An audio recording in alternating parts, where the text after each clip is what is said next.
The great happiness. बुद्धं शरणं गच्छामि मनोपुब्बंगमा धम्मा मनोसिट्ठा मनोमया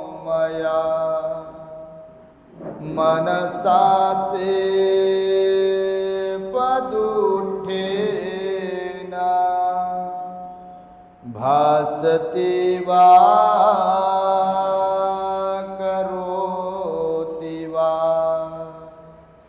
ततो नंग दुःखमन्वेति चक्कं वहतो पदम्.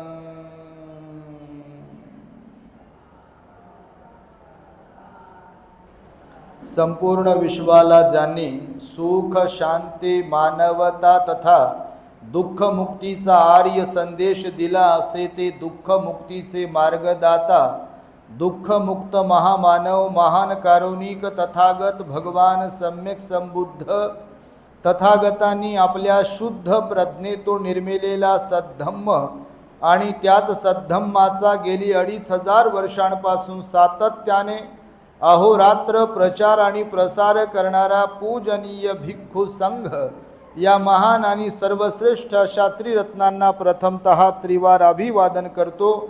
ज्यांच्या महान आणि असीम त्याग प्रभावामुळे आपल्याला जो हा अनमोल असा बुद्ध धम्म लाभला आणि ज्यांच्यामुळे आपल्याला हे एवढे मोठे वैभव प्राप्त झाले असे महान युग प्रवर्तक भारतीय राज्यघटनेचे शिल्पकार परमपूज्य बोधिसत्व डॉक्टर बाबासाहेब आंबेडकर या महामानवाच्या महान अशा धम्मक्रांतीमध्ये संपूर्ण जीवनाला समर्पित करून आज या मंगलमय दिनी आपल्या पुणे शहरातील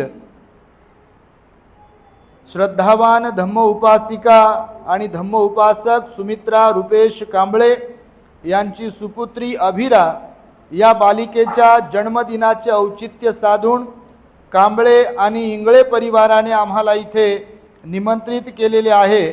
तेव्हा माझ्या समवेत या ठिकाणी आपल्या बुद्ध विहारामध्ये उपस्थित असलेला संपूर्ण पूजनीय भिक्खू संघ आणि ज्यांच्या माध्यमातून आम्हाला निमंत्रित केले अशा आमच्या भगिनी रंजनाताई इंगळे आणि इंगळे साहेब, तुम्हा सर्वांच्या प्रती तथा सर्व बालक आणि बालिका तद्वतच दी ग्रेट हॅपीनेस या यूट्यूब चॅनलचे सर्वच दर्शक सर्वप्रथम तुम्हा सर्वांच्या प्रती मंगलमैत्री सद्भावना व्यक्त करतो आणि आपणा सर्वांच्या हित सुखाकरिता 2600 वर्षांपूर्वी तथागत भगवान बुद्धांद्वारा शिकविलेल्या धम्मोपदेशास प्रारंभ करतो. आपण सर्वांनी शांत एकाग्र आणि श्रद्धायुक्त चित्ताद्वारे या अनमोल बुद्धवाणीला आपल्या हित सुखाकरिता श्रवण करावे, ग्रहण करावे.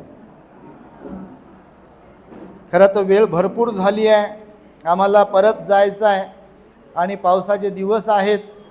मी मगाशी सांगितल्यानुसार आम्ही 4ची वेळ दिली होती आणि आम्ही बरोबर 3:45ला इथे पोहोचलो. कांबळे परिवारामध्ये आशीर्वाद दिले, मंगलमैत्री दिली, जलपान घेतलं त्यांचं आणि विहारामध्ये पोहोचलो आणि आत्ता 5:30 होऊन गेले आहेत.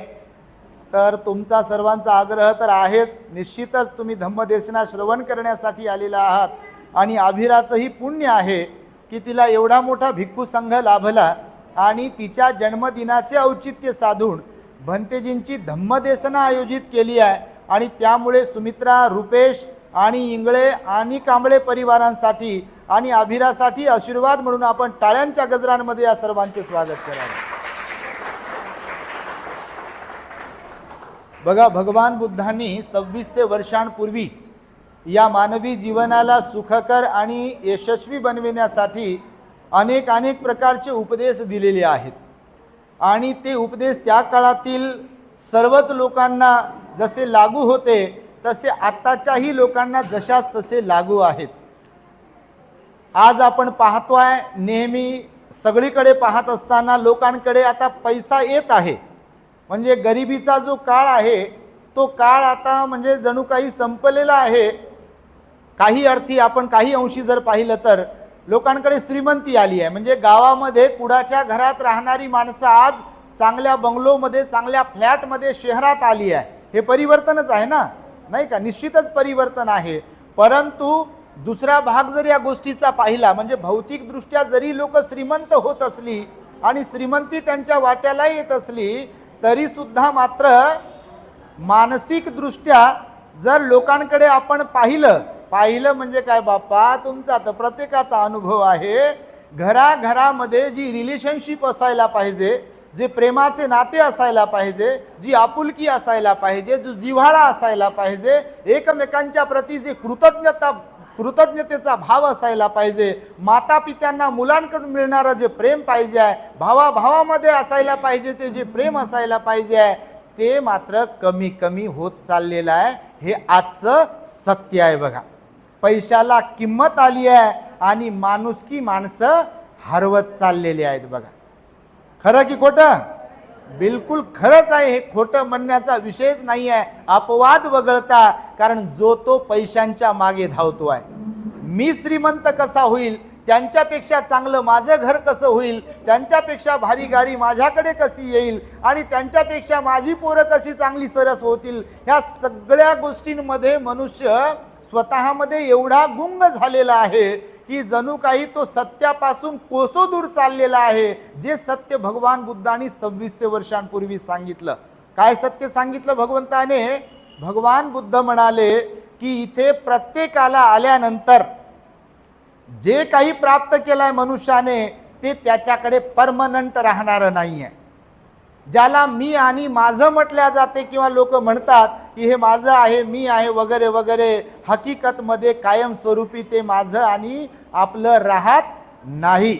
एक दिवस येतो की ज्याच्या शिवाय आपल्याला करमत नाही किंवा ज्याच्याशिवाय आपल्याला राहवत नाही, तीच व्यक्ती असते, तीच परिस्थिती असते, पण वेळ बदललेली असते. आणि कधी कधी आपलीच माणसं स्वभाव बदलल्यामुळे आपल्यालाच नको नकोसी वाटतात की नाही? बापा मुक्याच मान हलवता तुम्ही काही लोक, कारण ही अनुभूती आहे. बऱ्याच ठिकाणी अशीच परिस्थिती आहे. कारण ज्यांना पसंत केलाय, ज्यांच्यासाठी खूप काही केलंय असं लोक म्हणतात, तीच लोक जेव्हा रडवतात, तीच लोक जेव्हा परेशान करतात, त्याच्यापेक्षा मोठं दुःख अजून जीवनामध्ये कोणतं असू शकतं?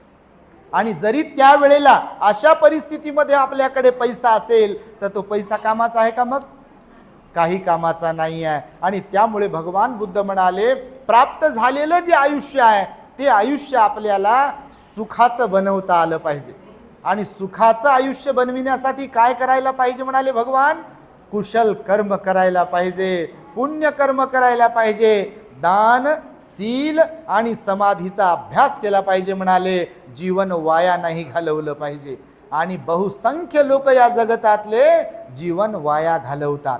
या वाणीवर संयम ठेवत नाहीत आणि जीवन वाया घालवतात. या मनावर संयम ठेवत नाहीत, जीवन वाया घालवतात. या 3.5 हाताच्या कायेवर संयम ठेवत नाहीत आणि जीवन वाया घालवतात. आणि मग एक वेळ वाट्याला येते आपल्या पश्चातापाची की अरे गड्या, असं बोलायला नव्हतं पाहिजे होतं, असं वागायला नव्हतं पाहिजे होतं, असं करायला नव्हतं पाहिजे होतं वगैरे वगैरे.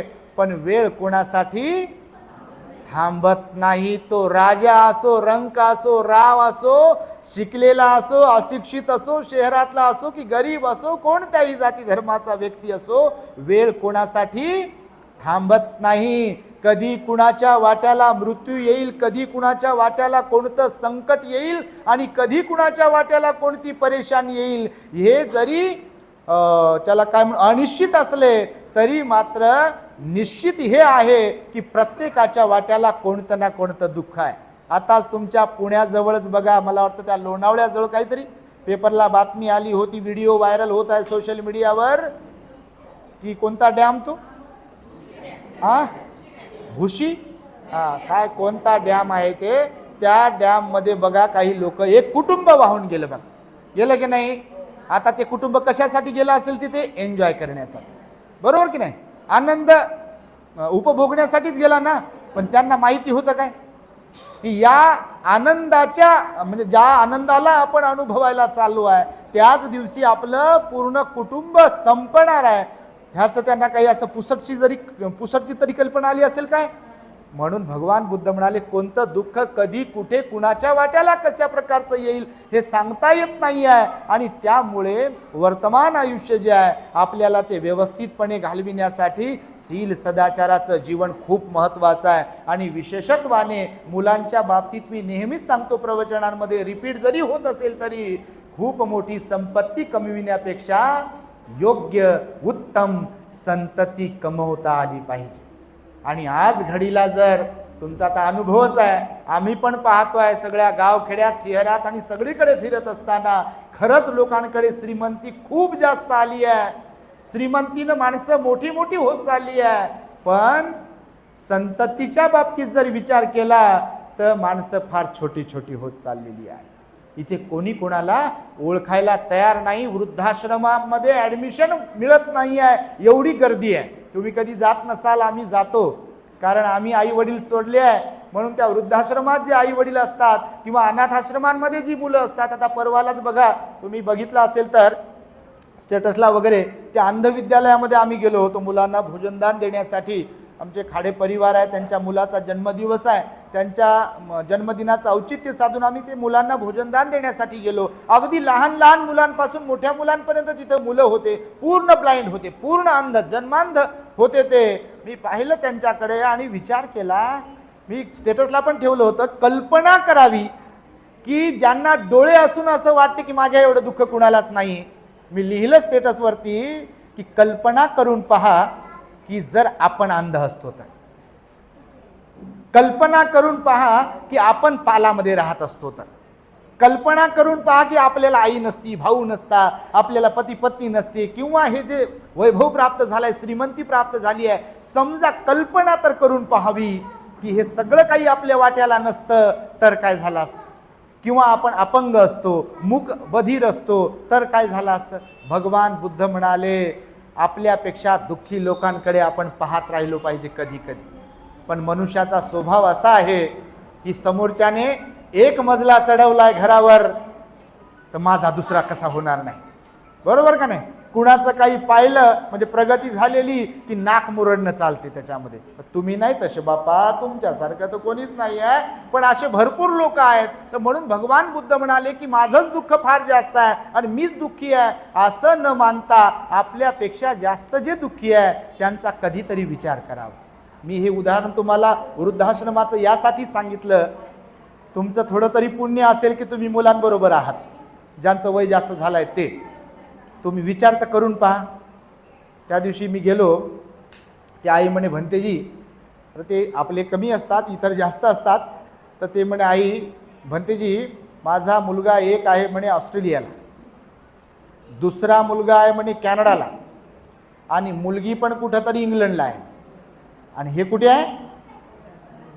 वृद्धाश्रमामध्ये.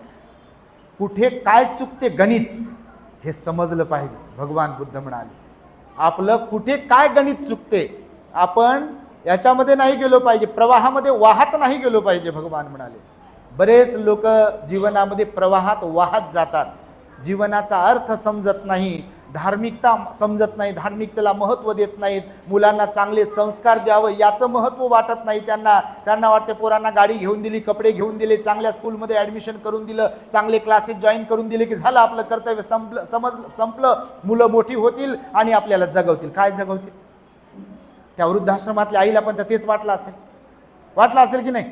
तुम्ही पण तर जन्म देता, जेव्हा 9 महिने 9 दिवस आपल्या बाळाला आपल्या पोटामध्ये वेदना सहन करून, तो त्रास सहन करून त्याला तिथे थांबवता, त्याच्यासाठी काय नाही खायचंय, काय खायचंय, कसं राहायचं, हे सगळं काही तुम्ही त्याच्यासाठी करता. आणि तोच मुलगा समजा एक उदाहरण म्हणून मोठा झाल्यावर त्याला शिकवले, संस्कार द्यायचे तुम्ही विसरले, आणि शिक्षण तर खूप दिलंय त्याला, आणि तो जर मोठा झाल्यावर, बायको आल्यावर 6 महिन्याने वर्षाने म्हणत असेल की तुझा स्वभाव आई बरोबर नाही आहे, बाबा तुमचा स्वभाव बरोबर नाही आहे, आणि तुमचं माझ्या बायकोचं किंवा आपलं पटत नाही आहे, तुम्ही तिकडं मी इकडे, काय वाटत असेल त्या आई वडिलांनी? बरोबर की नाही? मी नेहमी प्रश्नार्थक बोलत असतो कधी कधी की मुलगा झाल्यावर त्याच्या वजनाच्या भारोभार पेढे मिठाई वाटणारी माणसं, साखर वाटणारी माणसं, मुलगा तोच असतो. फक्त लहानाचा मोठा झालेला असतो. आणि ज्या मुलामुळे आनंद गगनात मावत नाही, याला त्याला सांगितल्या जाते मला मुलगा झाला, मला नातू झाला, मला मुलगा झाला, नातू झाला. मुलगा तोच असतो, पण तो मोठा झालेला असतो, लग्न झालेलं असते. आणि त्याच मुलामुळे डोळ्यामध्ये जर अश्रू असतील तर जीवनामध्ये काय कमवलं? चुकते की नाही गणित कुठेतरी? बिलकुल चुकते. आणि ह्याच्यात असंही नाहीये की आपण बोट कोणाकडे करावं, हे तर लयच सोपं गणित आहे बोट करण्याचं. 99.99% लोक तर ह्याच्यातच जीवन जगतात की तुझं चुकते, तुमचं चुकते, तुझं चुकते, तुमचं चुकते. भगवंताने सांगितलं की जगाचं चुकत असेल नसेल ती गोष्ट वेगळी, पण आपण आपल्याला स्वतःला कधी तपासणार की आपलं काय चुकते आहे? आणि ही तपासण्याची भावना आपल्यामध्ये तेव्हाच निर्माण होईल जेव्हा बुद्ध धम्म संघावर आपली श्रद्धा असेल, जेव्हा बुद्ध धम्म संघाला आपण समजून घेऊ, बुद्धाचा विचार, संत महापुरुषांचा विचार जेव्हा आपण समजून घेऊ, तेव्हा ती समज आपल्यामध्ये येईल स्वतःला तपासण्याची. अन्यथा आपण स्वतःला कधीच तपासणार नाही, फक्त नाव ठेवत राहू, हे असे ते तसे, यांच्यामुळे असं झालं, त्यांच्यामुळे तसं झालं. आणि म्हणून जीवनामध्ये भरपूर लोक दुःखी यामुळे आहेत की जीवनाचा समतोल लोकांना साधता येत नाही. काय म्हणाले भगवान? भगवंताचे शब्द आहेत की जीवनामध्ये आपल्याला जीवनाचा समतोल साधता आला पाहिजे. तुम्ही एखाद्या डोंबाऱ्याची मुलगी पाहिली असेल, डोंबाऱ्याचा खेळ माहिती आहे का तुम्हाला? कधी पाहिला असेल तुम्ही बघा. एवलीसी मुलगी असते, इकडे एक बांबू, 2-3 बांबू लावलेले असतात, त्या साईडला एक 2-3 बांबू लावलेले असतात आणि त्या बांबूला दोरी बांधलेली असते किंवा एक काठी लावलेली असते. आणि त्या छोट्याशा काठीवरून एवढं 10-15 फुटाचं अंतर ती एक छोटी मुलगी असे दोन्ही हातानं बॅलन्स ठेवून एका पुढे एका पाय, एका पुढे एक पाय असं ठेवून इकडनं तिकडे जाते, तिकडनं इकडे येते बघा. आणि ते पण डान्स करत. तुम्ही पाहिलं? बघितलं का तुम्ही? धड धाकट माणसाला ते करता येणार नाही. प्रॅक्टिसने ते सिद्ध होते असं काही नाही आहे, परंतु तिची केवढी प्रॅक्टिस म्हणायची. एवढीशी मुलगी, तर तो जो तोल सांभाळणं आहे बॉडीचा, तर भगवान म्हणाले जीवनाचा सुद्धा तोल सांभाळता आला पाहिजे. काय, कुठे, कधी, कसे, किती बोलायचे आणि वागायचे हे मनुष्याला समजलं पाहिजे. बाकी तर मग आपण म्हणतच राहतो माझ्या एवढं हुशार कोणीच नाही, नाही का? म्हणत असता का नाही? काही काही मुख्यच बसतात, आता बोलतच नाही. कोणाला वाटते बापा आपल्यावरच गोळ्या येतात ह्या. हे खरंच आहे गणित. बघा, कोणाला काही शहाणपण शिकवताना समजा संसारिक जरी लोक असतील तर काय म्हणतात, हा मला जमते ते आणि मला माहिती आहे आणि मला ते माझ्या एवढं हुशार कोणीच नाही आहे. पण हकीकतमध्ये पाहिलं तर ज्या व्यक्तीला कुठे, कधी, काय, कसे, किती बोलायचे आणि वागायचे याचं ज्ञान नसेल तर त्या व्यक्ती एवढं अज्ञानी व्यक्ती या जगात दुसरा कोणीच नाही. भलेही डिग्र्या घेतल्या असतील आपण, भलेही खूप प्रॉपर्टी संपत्ती कमवली असेल, भलेही खूप प्रसिद्ध असेल आपण, खूप लोक आपल्याला मानत असतील, सलाम करत असतील, नमस्कार जय भीम करत असतील, खूप लोक आपली उठाठेव करत असतील, तर आपल्याला ही वाणी कशी, कुठे, कधी, किती वापरायची आहे ह्याचं गणित नसेल तर आपल्या एवढं अज्ञानी दुसरं कोण असू शकतं? बरोबर की नाही? हे मन दिले आपल्याला, या मनाने कधी कुणाबद्दल कसा, किती, काय विचार करायचा आहे, चांगला की वाईट, ह्याचं ज्ञान नसेल तर आपल्या एवढं अज्ञानी कोण असू शकतं? बरोबर की नाही? ही 3.5 हाताची काया दिली आहे, पाय दिले, हात दिले आपल्याला कर्मामुळे, मनुष्य जीवन प्राप्त झालं. या शरीराचा कुठे, कधी, किती, कसा उपयोग करायचा हे जर समजत नसेल तर आपल्या एवढं अज्ञानी दुसरं कोण असू शकतं? आणि या जीवनामध्ये भांडणं कशामुळे होतात? तर एक तर ह्याच्यामुळे होतात, दुसरं मनामुळे, आणि तिसरं शरीरामुळे. मन ऑर्डर देते आणि हे सुटते, मग गोळ्या सोडते ह्याच्यातून, शिव्या देते, रागावते, भांडते, क्रोध करते, द्वेष करते, अहंकार, ईर्ष्या, संशय, आणि बस भांडणं सुरू मग. आणि म्हणून भगवान बुद्धांनी सांगितलं आहे की आपण किती वर्ष जगलो हे महत्त्वाचं नाही आहे, आपण कसे जगतोय हे फार महत्त्वाचं आहे. तुम्ही धम्मपद जर वाचलं भगवंताचं, धम्मपद अट्टकथा आपल्या प्रवचनांमध्ये भरपूर ठिकाणी सांगितलं आहे, मी सुद्ध गाथा आहे धम्मपदामध्ये. त्या धम्मपदामध्ये एका गाथेत भगवंताने सांगितलं आहे की एखादी व्यक्ती काया वाचा मनावर संयम न ठेवता आळस, जीवनामध्ये आळसी बनून अज्ञानी राहून 100 वर्ष जरी जगली असेल तर त्या व्यक्तीचं 100 वर्षाचं जीवन व्यर्थ आहे म्हणाले भगवान बुद्ध. त्याच्या तुलनेमध्ये की ज्या व्यक्तीला थोडंसंच आयुष्य लाभलं आहे पण त्या आयुष्यामध्ये त्याला आपल्या कर्माचा अर्थ कळाला, काया वाचा मनावर संयम कसा ठेवावा ते कळालं, तर तशा व्यक्तीचं जीवन अर्थपूर्ण आहे म्हणाले भगवान. आणि म्हणून भगवंताचं वचन आपण लक्षात ठेवलं पाहिजे. आपण किती जगतोय, किती तंदुरुस्त आहोत, किती बॉडी बिल्डर आहोत आणि काय काय आहोत हे महत्त्वाचं नाही आहे, तर आपण कसे जगतो आहे हे महत्त्वाचं. किमान मी नेहमी सांगतो, घरच्या माणसांची तरी मन जिंकता आली पाहिजे. आपल्याला काय करता आलं पाहिजे? किमान घरच्या माणसांची तरी मन जिंकता आली पाहिजे. जग जिंकणं वेगळी गोष्ट आहे बापा. जग जिंकण्यासाठी तर लय मोठे मन लागते, तशा प्रकारचा स्वभाव लागते, संत महापुरुष व्हावं लागते जग जिंकण्यासाठी. पण मी तर म्हणतो, बाकीच्या तर सोडा जगाला जिंकणं, किमान घरच्या लोकांना तरी जिंकता आलं पाहिजे. जिंकता आलं म्हणजे काय, तर एकमेकांवर कुरघोडी करणं नाही. मी तुमच्यापेक्षा जास्त सरस वगैरे वगैरे आणि मला जमते तुमच्यापेक्षा काय जे असेल ते, तर तसं नव्हे. तर आपल्याला आईचं प्रेम प्राप्त करता आलं पाहिजे, वडिलांचं प्रेम प्राप्त करता आलं पाहिजे. पती पत्नी असतील तर दोघांनाही एकमेकांचं प्रेम प्राप्त करता आलं पाहिजे. भावाला भावाचं प्रेम प्राप्त करता आलं पाहिजे. बहिणीला भावाला बहिणीचं प्रेम प्राप्त करता आलं पाहिजे. सूनबाई असेल तिला सासू सासऱ्यांचं प्रेम प्राप्त करता आलं पाहिजे. सासू सासरे असतील तिला सूनबाईचं प्रेम प्राप्त करता आलं पाहिजे. तसा स्वभाव असायला पाहिजे. नाही तर बापा सासूबाई म्हणते माई सून बरोबरच नाही, सून म्हणते माई सासूच बरोबर नाही, चालू द्या म्हणजे तुमचं. संपेल का हे? भगवान बुद्ध म्हणाले, नाही वेरे न वेरानी समंती ध कुदाचनं अवेरेनच संमंती एस धम्मो सनंतनो. वैराने वैर संपते काय? बिलकुलच नाही. तर म्हणून बघा, काही ठिकाणी आम्ही जातो, कोणावर टीका टिप्पणी करत नाही, तुमच्यावर तर नाहीच बापा. काही घरी जातो बघा, एवढे लोक खरंच चांगले असतात, तुम्हाला काय सांगू. आता काल एक भगिनी सांगत होती, म्हणे भंतेजी माझी बहीण खूपच पुण्यवान आहे. मी म्हटलं कसं काय ताई?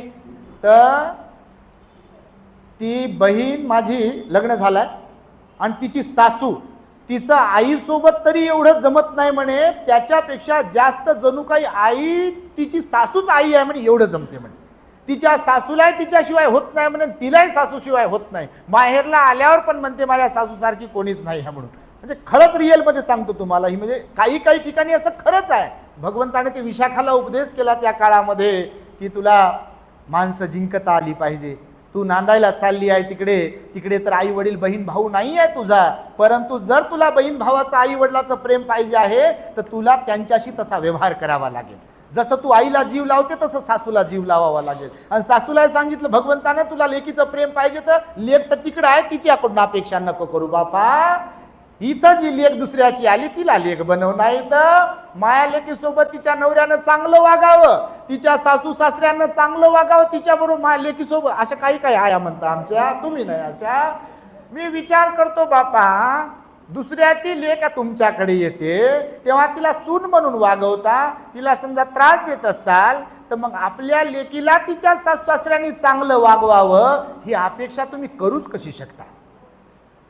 आणि खरं पाहिलं तर आपल्या मराठीमध्ये म्हणजे म्हणतात की बा तोंड तरी कसं राहिलास बोलण्यासाठी. समजा इकडे आपण आपल्या पतीबरोबर चांगलं वागायचं नाही, आपल्या काय म्हणतात त्याला दीर भायेबरोबर चांगलं वागायचं नाही, सासू सासऱ्यांची सेवा करायची नाही, मग आपल्याला भावजाईला सांगायला तोंड राहील काय की तू माझ्या आईवडिलांची चांगली सेवा कर आणि तुला कसं समजत नाही, आणि दादा तू आईवडिलाबरोबर चांगलं वाग, आणि इकडं पतीला सांगायचं आणि तुम्हाला तर आईवडीलच पाहिजे, मी तर पाहिजेच नाही.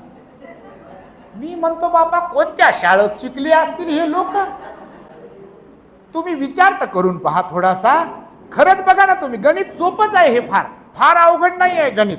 ज्या अर्थी आई वडिलांची आपल्या भावजाईने सेवा करावी ही जर अपेक्षा आहे, बिलकुलच प्रत्येक महिलेची अपेक्षा आहे लग्न झालेल्या, तर मग आपण ज्यांच्याकडे राहतो त्यांनाही समजा मुलगी असेल, त्यांचा मुलगा तर आपल्या सोबतच आहे, तर त्यांची अपेक्षा नसेल का ते अशी प्रार्थना करत असतील, ज्या कोणत्या मुलीला आमच्या घरात आणलंय तिने आमच्या घरच्या आई वडिलांना फार त्रास द्यावा. कोणी करत असेल का प्रार्थना? तर बापा डोळे उघडा ना, तुम्ही काही उघडता डोळे उघडा माझ्या आयांनो बहिणीनो भावांनो. म्हणजे जे अशा प्रकारचं ज्यांचा स्वभाव त्यांच्याच बाबतीत. नाही तर तुम्ही म्हणाल बापा भंतेजी भलतच बोलता का काय तुम्ही? मी तर सांगतो माझ्याबद्दल तत्व आहे, आपण रोखटोकच बोलतो. दानासाठी बिनासाठी कुणाचा असं गोडगिवे गायचे ना मग देता का मला असं, तर त्याचा विषय नाही आपल्याकडे. कोणी वंदो अथवा निंदो, जे सत्य भगवंतानं सांगायला सांगितलं आहे परिवर्तनासाठी, लोकांचं प्रबोधन व्हावं, परिवर्तन व्हावं, ते सांगल्याशिवाय आपण राहत नाही. तुम्हाला माझं, तुम्ही तर द ग्रेट हॅपीनेसला फॉलो करता इंगळे साहेबांनी, त्यामुळे तुम्हाला रिकमेंड केले. करुणात भंतीला, रुपेशला सांगितलं असेल, सुमित्राताईला सांगितलं, करुणात भंतीला बोल, हे त्यासाठीच बोलवतात लोक दूर दूर. खरं तर आता माझी तब्येत बरी नाही आहे, डॉक्टरांनी सांगितलं हे गाडीत बसू बसू, प्रवचनात कार्यक्रमात बसू बसू बैठक जास्त होते, यूट्यूबचं काम करावं लागते, एडिटिंग करावं लागते, अभ्यास करावं लागते, 3-4 तास झोप होते रात्री. तर डॉक्टरला काल दाखवलं तर डॉक्टर म्हणे भंतेजी कामं सगळे थांबवा आणि जास्तीत जास्त तुम्ही रेस्ट घ्या, व्याप वाढून घेऊ नका, तुमची गरज आहे. तुम्ही जर थांबले एका ठिकाणी तर बापा मग ते काही खरं नाही. तर डॉक्टर पण मला बोलले आणि त्यामुळे तब्येत बरी नसताना मी इंगळे साहेबांना हो म्हणालो, रुपेशला हो म्हणालो आणि कार्यक्रमासाठी आलो. जास्त काही बोलत नाही, मला निघायचं आहे त्यामुळे. पण हे जे तुम्हाला सांगतोय हे जरी रिपीट होत असेल कोणाच्या ऐकण्यामध्ये, पण हे अत्यंत महत्त्वाचं धम्म हाच आहे बघा. तुम्हाला सांग, तुम्ही बौद्ध साहित्य वाचा, भगवंताने गृहस्थी जीवनासाठी गृहस्थ लोकांनाही हे उपदेश केले आहे आणि भिक्षूंना सुद्धा उपदेश केलेले आहे. म्हणजे असं नाही की भगवंताचा धम्म भिक्षूंपुरताच आहे किंवा गृहस्थांपुरताच आहे. भगवंताचा उपदेश भिक्षूंना सुद्धा आहे आणि गृहस्थ जीवन जगणाऱ्या उपासक उपासिकांना सुद्धा आहे. आणि त्यामुळे आपल्या आचरणामध्ये आपण सुधारणा करून घ्यावी, हा माझा सांगणं आहे. बाबासाहेबांनी सुद्धा सांगितलं बघा, 100 दिवस शेळी होऊन जगण्यापेक्षा एकच दिवस का होईना पण वाघ होऊन जगा. वाघ म्हणजे काय, मारामारी करणारा वाघ नाही, तर स्वाभिमानानं जीवन जगणारा. वाघाची एक विशेषता असते की तो स्वाभिमानी असतो, दुसऱ्यानं मारलेली शिकार खात नाही. ही वाघाची खासियत आहे, तुम्हाला सांगतो. हा वाघाचा धर्म असतो. तसं बाबासाहेबांनी पण सांगितलंय, दुसऱ्याचं उष्ट खाऊ नका आणि दुसऱ्यांना लुटून खाऊ नका. स्वाभिमानाचं, मेहनतीचं तुम्ही कमवा, कमाई करा, खा, कुणाला लुटू नका, कुणाला त्रास देऊ नका. त्यासाठीच बुद्धाचा धम्म दिला बाबासाहेबांनी की पंचशील पालन करून जीवन जगा, आपल्या मुलाबाळांमध्ये शीलाचं वातावरण तयार करा, धार्मिकतेचं वातावरण तयार करा. हा सुद्धा बाबासाहेबांचा संदेश आहे. आणि त्यामुळे बघा, मनुष्य जीवनामध्ये आपल्याला जर कोणी दुःखी बनवत असेल तर आपलेच कर्म बनवतात, असा भगवंताचा उपदेश आहे. लोखंडाला कोण संपवू शकते? लोखंडाला कोण संपवते? त्याला त्याच्यातूनच निर्माण झालेला जंग गंज काय जे म्हणतात तोच त्याला संपवते, दुसरं कोणी संपवू शकत नाही. आपल्याही जीवनाचं असंच आहे. आपल्या मनात निर्माण झालेले अवगुण आपल्याला संपवतात, आपल्याला दुःखी बनवतात, परेशान करतात, त्रासात आणतात. आणि म्हणून भगवंत म्हणाले, ज्याप्रमाणे लोखंड स्वतःलाच संपवते तसेच माणसांचे अवगुण मनुष्याला संपवतात. म्हणून दुसऱ्याला दोष देण्यात काही अर्थ नाही. पुन्हा दुसरं उदाहरण, जसं एखाद्या शेतीमध्ये पीक आहे पेरलेलं, गहू आहे, ज्वारी आहे, बाजरी आहे, मोसंबी काय जे असेल, तर त्या शेतीमध्ये पेरलेल्या पिकामध्ये जेव्हा तृण निघते, गवत निघते, कुंदा निघते, हराळी निघते, तेव्हा ते गवत त्या पिकाला खाऊन टाकते, मारून टाकते, संपवते. माहिती आहे तुम्हाला?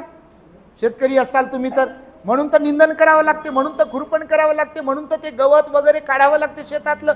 असं नाहीये, नाही तर जे खत टाकल्या जाते ते गवतच खाऊन घेते, म्हणून निंदन करावं लागते. तर भगवंताने सांगितलं, ज्याप्रमाणे एखाद्या शेतीमध्ये पेरलेल्या पिकाला त्याच्याच सोबत निघालेलं गवत त्याला संपवते, अगदी त्याचप्रमाणे मनुष्य जीवनामध्ये स्वतःमध्ये निर्माण झालेले अवगुण, राग, द्वेष, लोभ, मोहाचे अवगुण जे आहेत ते आपल्याला संपवून टाकू शकतात, टाकत असतात. त्यामुळे आपल्या मनाला निर्मळ करता आलं पाहिजे, धम्माच्या मार्गात लावता आलं पाहिजे, पंचशील उपोषणशील आपल्याला ग्रहण करता आलं पाहिजे आणि स्वतःची किंमत स्वतःला निर्माण करता आली पाहिजे.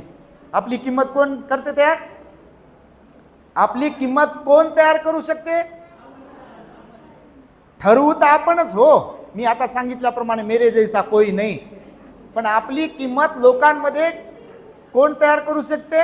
आपणच तयार करू शकतो. आपली किंमत आपल्यालाच तयार करावी लागते. आणि किंमत केव्हा तयार होते? जेव्हा चांगुलपणा आपल्यात असेल तेव्हा किंमत वाढते. आणि जर अवगुण असतील आपल्यामध्ये भरलेले असे एकदम, तर लोक काय म्हणतात? मी सांगतो नेहमी, कट मारतात लोक आपल्याला. त्यांच्याकडे जाणं नको, आणि ते जर आले तर त्यांच्याजवळ बसणं नको, आणि त्यांच्याकडे पाहणं नको, त्यांच्याशी बोलणं नको. केव्हा बोलतात लोक असं? जेव्हा आपल्यामध्ये अवगुण विकार वाईट अवगुण भरलेले असतात. आणि म्हणून भगवान बुद्धांनी सांगितलं आहे की आपली किंमत किती ठरवायची आहे हे कोणी ठरवायचं आहे? आपण ठरवायचं आहे. त्यामुळे बघा मी दृष्टांत पण एक सांगितला होता. काही लोक लाखात एक असतात. शेवटचा पॉईंट सांगतो तुम्हाला. काही लोक या जगतामध्ये लाखात एक असतात आणि काही काही लोकांकडे लाख असतात. पैसे रुपये काही काही लोकांकडे लाख असतात पण ते माणसात नसतात. खरं की खोटं? काही लोक लाखात एक असतात आणि खरंच असतात. तुम्हाला सांगतो, हजारो लोक त्यांना नमन करतात, हजारो लाखो लोक त्यांना नमन करतात, त्यांच्या समोर झुकतात, त्यांना फॉलो करतात, त्यांच्यापासून इन्स्पायर होतात, प्रेरणा घेतात, त्यांना नमस्कार करतात, वंदन करतात. असे काही काही लोक असतात की जे लाखात एक असतात आणि काही काही लोकांकडे लाख असतात. म्हणजे पैसे, प्रॉपर्टी, श्रीमंती, पण ते माणसात नसतात. अहंकारामध्ये, ईर्षेमध्ये, रागामध्ये, द्वेषामध्ये वावरतात. आणि म्हणून आपली किंमत आपल्याच गुणांवरून ठरते. आपल्यात सद्गुण जास्त आहेत की अवगुण जास्त आहेत हे कुणावर अवलंबून आहे? आपल्यावर अवलंबून आहे. कसं बनवायचं आहे आपल्याला स्वतःला. आत्ताही अत्तनु नाथो कोही नाथो परोसिया, भगवान बुद्ध म्हणाले. आपणच आपले मालक आहोत. आणि त्यामुळे बघा मी तो दृष्टांत सांगितलेला आहे, तुम्ही ऐकला असेल. एक गुरु होते, त्यांनी शिष्याकडे एक दगड दिला. त्या शिष्याने त्यांना विचारलं की या जीवनाचं मूल्य काय आहे गुरुजी? तेव्हा ते गुरुजी काय करतात, त्या शिष्याला दगड देतात आणि बाजारात पाठवतात की या दगडाची कोण किती किंमत देते ते जरा माहिती काढून ये. आणि तो शिष्य आपल्या हातामध्ये तो दगड घेतो आणि मार्केटमध्ये जातो. तो सुरुवातीला एका भाजीपाला विक्रेत्याकडे जातो आणि त्याला विचारतो या दगडाची काय किंमत द्याल तुम्ही? तर तो वाला म्हणतो की एक गोणी भरून बटाटे याच्या मोबदल्यात देऊ शकतो, एवढी या दगडाची किंमत आहे. तो शिष्य दुसरीकडे जातो फळ विक्रेत्यांकडे आणि फळ विक्रेत्याला बोलतो की या दगडाची काय किंमत द्याल? तर फळ विक्रेता म्हणतो याच्या मोबदल्यात 10-12 संत्री मोसंबी तुला देऊ शकतो, एवढी याची किंमत आहे. तो तिथून पुढे जातो सोनाराकडे. सोनार त्याला बोलतो की या दगडाची मी 50,000 रुपये किंमत देऊ शकतो. तो शिष्य तिथून पुढे जातो एका जोहरीकडे, म्हणजे हिरे माणिक मोत्याचा व्यापारी. आणि हिरे माणिक मोत्याच्या व्यापाऱ्याकडे जेव्हा जातो तेव्हा तो हिरे माणिक मोत्याचा व्यापारी ह्याला जेव्हा याच्या हातातला दगड पाहतो तेव्हा तो आपल्या आसनावरून काउंटरवरून उठतो, त्याच्या जवळ जातो आणि त्याला साष्टांग दंडवत घालतो, प्रदक्षिणा घालतो आणि त्याला विचारतो मी तुझी काय सेवा करू सांग. तो शिष्य त्याला तोच प्रश्न करतो या दगडाची काय किंमत द्याल? तर तो जोहरी म्हणतो की तुम्ही तोंडातून जो शब्द काढाल त्याच्या 100 पट जास्त किंमत या दगडाची मी तुम्हाला देऊ शकतो, तुम्ही सांगा काय देऊ. तो आश्चर्यचकित होतो. कोण? शिष्य. तो म्हणतो दगड विकायचा नाही आहे, गुरुजींनी किंमत काढायला सांगितली आहे, मी माघारी चाललो आहे आश्रमामध्ये. आणि तो जातो गुरुजींकडे. तो जाईपर्यंत विचारात पडतो दगड तर तोच आहे, विकणारा पण मी तोच आहे. मार्केटमध्ये मी जेव्हा भाजीपाल्यावाल्याकडे गेलो, विक्रीवाल्याकडे गेलो, तर ते म्हणतात की गोणीभर बटाटे देतो याच्या मोबदल्यामध्ये एवढी किंमत आहे. तो फळ विक्रेता म्हणतो की 10-12 संत्री देतो याच्या मोबदल्यामध्ये एवढी किंमत आहे. सोनार म्हणतो 50,000. तर जोहरी म्हणतो की तू म्हणशील त्याच्या 100 पट जास्त किंमत देतो. हा आश्चर्यचकित होतो, विचारात पडतो आणि आपल्या गुरुजीजवळ पुन्हा रिटर्न पोहोचतो आणि गुरुजींना पुन्हा तोच प्रश्न करतो की गुरुजी या मानवी जीवनाचं मूल्य काय आहे? तेव्हा गुरुजी काय म्हणतात त्याला की मला सांग तू बाजारात गेल्यावर या दगडाची कोणी किती किंमत लावली? आणि तो घडलेली हकीकत मग गुरुजींना सांगतो आणि गुरुजी त्याला म्हणतात की जीवनाचं असंच आहे. इथे प्रत्येकालाच 2 हात दिले, 2 पाय दिले, 2 डोळे दिले, मेंदू दिलाय, सगळं सिमिलरच आहे. फक्त कोणी काळा आहे तर कोणी गोरा आहे, कोणाचं नाक कमी आहे, कोणाचं जास्त आहे, तो कोणाचं काय जे काही असेल कमी जास्त कर्मामुळे प्राप्त झालेलं, पण सगळे इथून तिथून सारखेच आहेत ना तसं पाहिलं तर. पण जरी शरीररूपी सारखं धन मिळालेलं असलं तरी स्वभाव सारखा आहे का? आहे का? माता पिता जरी एकच असले तरी लेकरं सगळे सारख्याच स्वभावाचे आहेत का? नाही. एखाद्या समाजातले कुटुंबातले लोक एकाच स्वभावाचे आहेत का? नाही. प्रत्येकाला त्याच्या गुणवत्तेद्वारे, त्याच्या प्रयत्नांमधून, त्याच्या कर्मामुळे, वर्तमानातील कर्मामुळे, स्वभावामुळे, आचरणामुळे त्याला त्याचा स्वभाव प्राप्त. चोराच्या सोबत राहिला चोर झाला, ज्ञानीवंतांच्या सोबत राहिला ज्ञानीवंत झाला. आहे का? खरं की खोटं? बिलकुल खरंच आहे. तुम्हाला सांगतो, फक्त अपवाद वगळता. भगवंतांना अपवाद पण सांगितला. कशासारखा? तर भाजीत असलेल्या पळीसारखा. भगवान म्हणाले या जगतात असेही काही लोक आहे या जगतामध्ये की ते ज्याप्रमाणे एखादी पळी भाजीमध्ये वरणामध्ये पूर्ण वेळ राहते, पण त्या भाजीची वरणाची चव त्या पळीला कळत नाही, समजत नाही. अगदी मनुष्य सुद्धा असे काही काही आहेत की ज्ञानिवंत लोकांबरोबर राहतील. बुद्ध माहिती आहे त्यांना, बुद्ध पाठ आहे त्यांना, गाथा पाठ आहे, वंदना पाठ आहे, सगळं माहिती आहे. बाबासाहेब तर बापा पूर्णच माहिती आहे, पाठच झालेले आहेत, पण फक्त माहित आहे जय जयकार करण्याचा. भगवान बुद्धाचा विजय असो, त्यांच्या धम्माचा विजय असो, त्यांच्या संघाचा विजय असो, बाबासाहेबांचा विजय असो, आणि जयंती आली निळा पट्टा घालून घेतला, पंचरंगी पट्टा घालून घेतला, निळी इकडं तिकडं लावली आणि तुझ्या रक्तामधला भीमराव पाहिजे म्हणते. अर्धा 1 घंटा 2-3 घंटा शासनाने दिल्याप्रमाणे नाचते आणि दुसऱ्या दिवशी उठत नाही 12पर्यंत. बाबासाहेब गेला अंगातला आणि बुद्धही गेले अंगातले आणि मग पुन्हा पुढच्या जयंतीला येते. तुम्ही नाही तसे, पण काही काही असेच आहे. विहाराचं तोंड माहीत नाही, दान धर्म माहीत नाही, पुण्यकर्म माहीत नाही, सील पालन माहीत नाही, ध्यान माहीत नाही, चांगुलपणा माहीत नाही, वाणीचा संयम माहीत नाही, मनाचा संयम माहीत नाही, शरीराचा संयम माहीत नाही. असे सुद्धा काही काही लोक आहेत. तर ते कशासारखे आहेत? भाजीतल्या आहेत का नाही? बिलकुल होच म्हणाल तुम्ही, नाही काय म्हणाल? कारण भगवंतानं सांगितलेलं सत्य आहे. म्हणून आपण लाखात एक असलो पाहिजे. कसे नसलो पाहिजे? काही लोकांकडे लाख असतात ते पण माणसात नसतात, त्यांच्यापैकी नसलो पाहिजे, अशी बुद्धाची वाणी आहे. आणि त्यामुळे आज आभिराचं खरंच पुण्य आहे की आम्हाला इंगळे परिवार, कांबळे परिवाराने इथे बोलावलं आहे. पूजनीय भिक्षू संघ सुद्धा एवढ्या मोठ्या संख्येने इथे उपस्थित आहे. वाढदिवस तर होतच राहता. केक कट केला, पाहुण्यांना बोलवलं, आहेर झाले, त्या पोरीला काय गिफ्ट आणले, पोराला गिफ्ट आणले की झाला वाढदिवस. धम्माचा, दान पुण्याचा आणि त्या बाळाचा परिवाराचा दूरदूरपर्यंत संबंध नसते काही काही ठिकाणी. पण आता मात्र परिवर्तन होत आहे, होत नाही असं नाही आहे. तुम्ही आपल्या दी ग्रेट हॅपीनेस चॅनलला फॉलो करत असाल आणि पाहत असाल तर अनेक ठिकाणचे मुद्दा म्हणून मी उदाहरणं देतो, लोकांना प्रेरणा मिळावी म्हणून. लोकांमध्ये खरंच परिवर्तन होत आहे बघा, म्हणजे भरपूर प्रमाणात परिवर्तन होत आहे. आताच मला ते कालपासून किती फोन आले, देठे आईचा फोन येते, तो कोणत्या आईचा, कोणत्या बाबाचा येते, कोणत्या साहेबाचा, ताईचा फोन येते. म्हणतेजी तुम्ही खरंच येणार आहे का पिंपळे? काय पिंपळे गुरव का काय? हां पिंपळे गुरव का तुम्ही खरंच येणार आहे का? मी म्हटलं बाप्पा खरंच येणार आहे, माझी बॉडी थोडी पाठवली इकडे.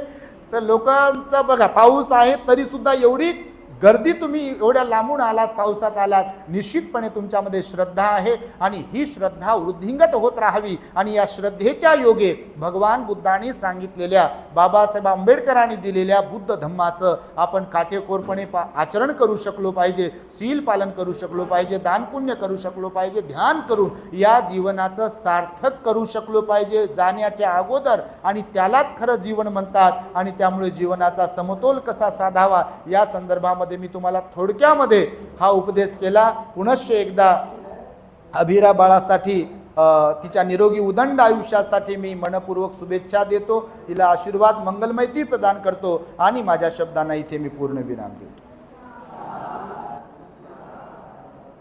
भवतो सब मंगलम रक्षन्तु सब देवता सब बुद्धानुभावेन सदा सोत्थी भवन्तु ते. भवतु सब मंगलम रक्षन्तु सब देवता सब धम्मानुभावेन सदा सोत्थी भवन्तु ते. भवतु सब मंगलम रक्षन्तु सब देवता सब संघानुभावेन सदा सोत्थी भवन्तु ते.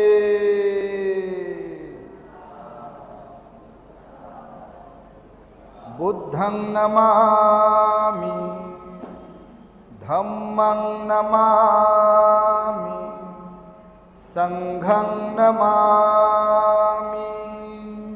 the great happiness. शरणं गच्छामि